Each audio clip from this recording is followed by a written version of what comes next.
In this new episode of our Endless Space 2 Beginner's Guide, we're going to look at the four other factions: the United Empire, the Horatio, the Riftbone, and the Unfallen. The United Empire is one of the base factions in terms of its gameplay. It doesn't really have any big buff, however it's pretty strong. Few reasons because of that. First of all, because they are a federation and they are expansionists, they can overcolonize more than any other empire. I think by default they can have 9 planets before getting a penalty. It makes them pretty strong. They're also industrialists, which are going to generate a lot more industry and make them better at creating ships, for example. So if you want to do war, it's even better. They've got a boost of 25% manpower capacity on Empire, which is another really good thing if you want to go to war. However, their main characteristic is that they will produce more influence than anyone else, any other faction. That will be useful to use Emperor's Will, for example, or if you want to trade with minor faction or impose your pressure towards other factions. The Imperial's population is the best at producing influence, that's why you can see it here. The population boost you get will yield you a lot of influence, and with that influence, because you've got the Emperor's Will, you'll be able to do two things. You'll be able to buy out buildings, just like this one, like you do it with Dust, but with influence. Or you can buy out technology. This is very, very good, because in the late game you're going to get tons of influence production. Like you can see here, I'm in turn 82 and I've got 1.5k influence production per turn. It's basically another way beside Dust to speed up your development, and it's going to be so useful for you. For example, I can speed up that technology right now. Obviously, the other thing you can use influence for is for pressure, so you can do trade agreements, you can declare war. All of that requires influence. Anything that is diplomatic is requiring influence, and because you're going to get a lot of that, you can play with that, you can use that to your advantage.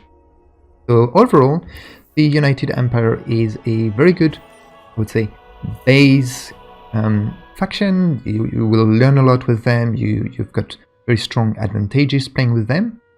On a side note though, if you play with the United Empire, the main quest will have something that will let you change your population a little bit. I don't want to spoil too much, but basically it can adapt your strategy if you want to go more towards science or more toward warmongering. So yeah, something to keep in mind when you play with the United Empire. The Horatio is the ecologist dictatorship of the game.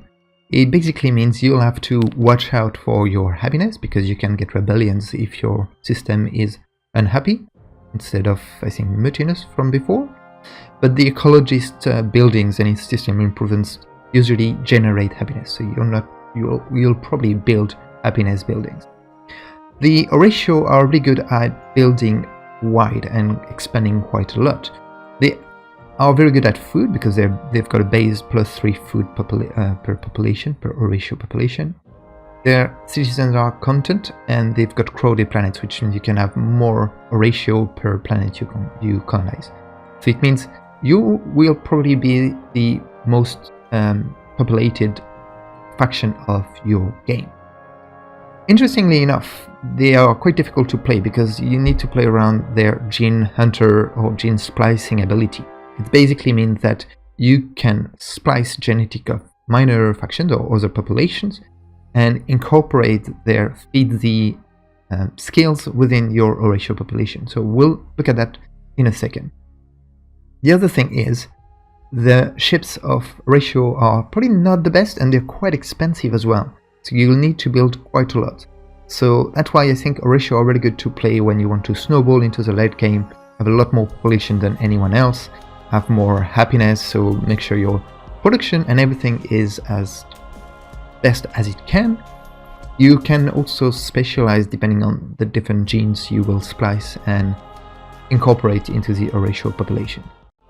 The Horatio have the gene splicing ability. It means when you play with the Horatio, you'll have an extra bar here that basically lets you manage your population. It tells you how much of a certain minor faction or a certain population type you have, how many you have and how many you need to be able to splice them, their genes. If you look at the details in your population overview, you'll have a list of all the population you have, and you will have the ability for other population types to splice them. We'll look at that in a second, whilst when we have two of the valley population. But basically something to remember is that luxuries are going to be very important, because you're going to need a lot of other population type in your empire, which means you want them to grow as fast as possible, and you can achieve that with luxuries. One thing to keep in mind as well is that the first time you splice genes, you need only 2 population to do that. Next time you'll need 4, and so on and so on. So make sure to carefully select the different type of population you want to splice.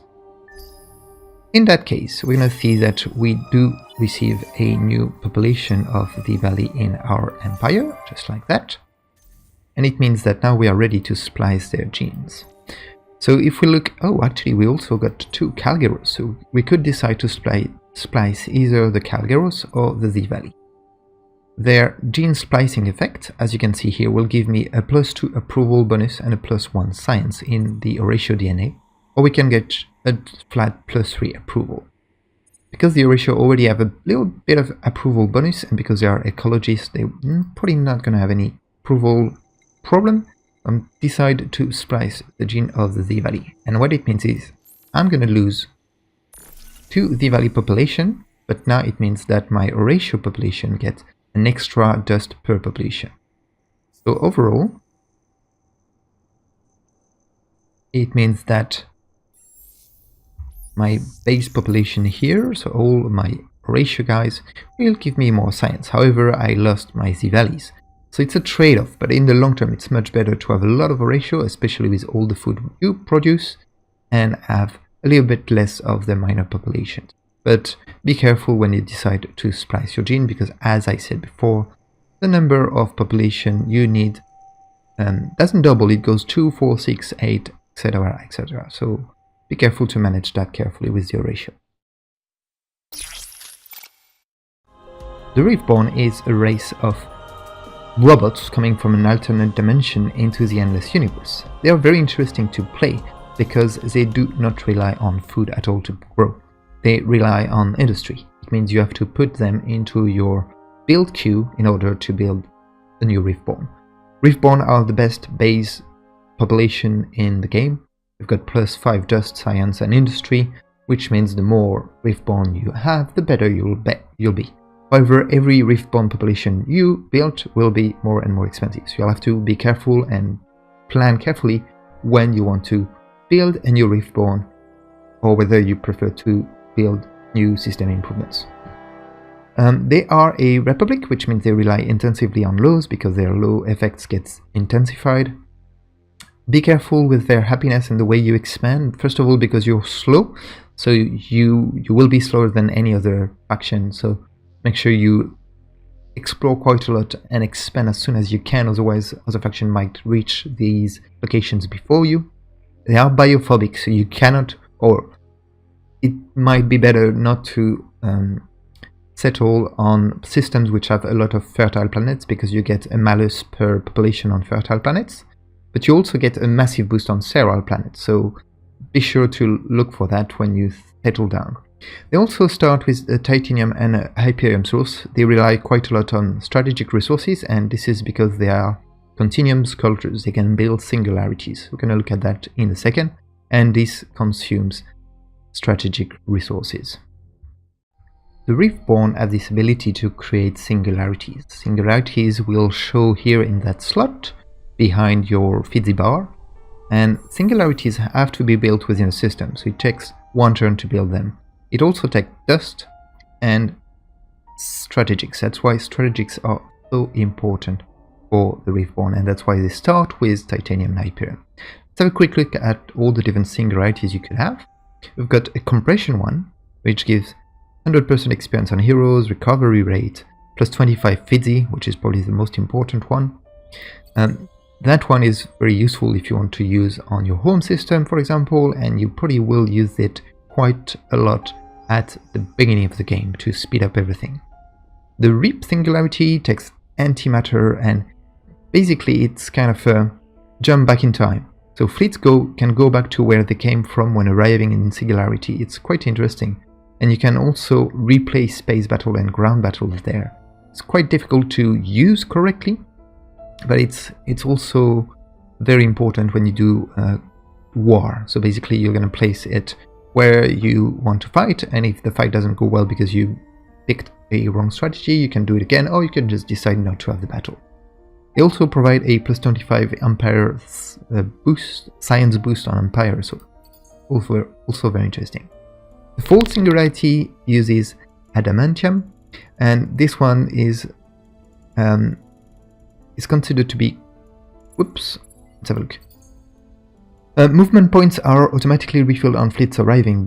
Basically, it's a jump forward in time, it's sort of backwards, so it basically means you get something like an extra turn when you have this queue. Also, it gives a plus 25% just on Empire. The Dilation Singularity, it will give you a malus of feed the experience, recovery rate and everything if you use Hyperion on a given system, so you're going to use that on enemy systems for sure.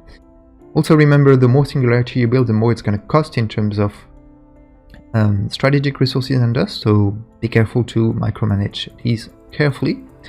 The other two types of Singularity you can get, and these one are very late game. The last type of Singularity is the Status Singularity. It basically freezes the system, so it just doesn't exist anymore, it doesn't produce any feed Z, you cannot move away from it. So it's very, very strong if you want to block the home system of an enemy that can produce a lot of ship or adds a very large army. So always remember this one. However, it's a tier 5 technology, so it's very, very much a late game strategy. So now we've built our Singularities, they're all showing up here and we can use them. They're going to durate 10 turns, it depends on your speed, but on normal it's 10 turns. So for example, I can use a compression Singularity on this system of cares. For example, right now I'm building 410 food, and if I apply the compression Singularity like this,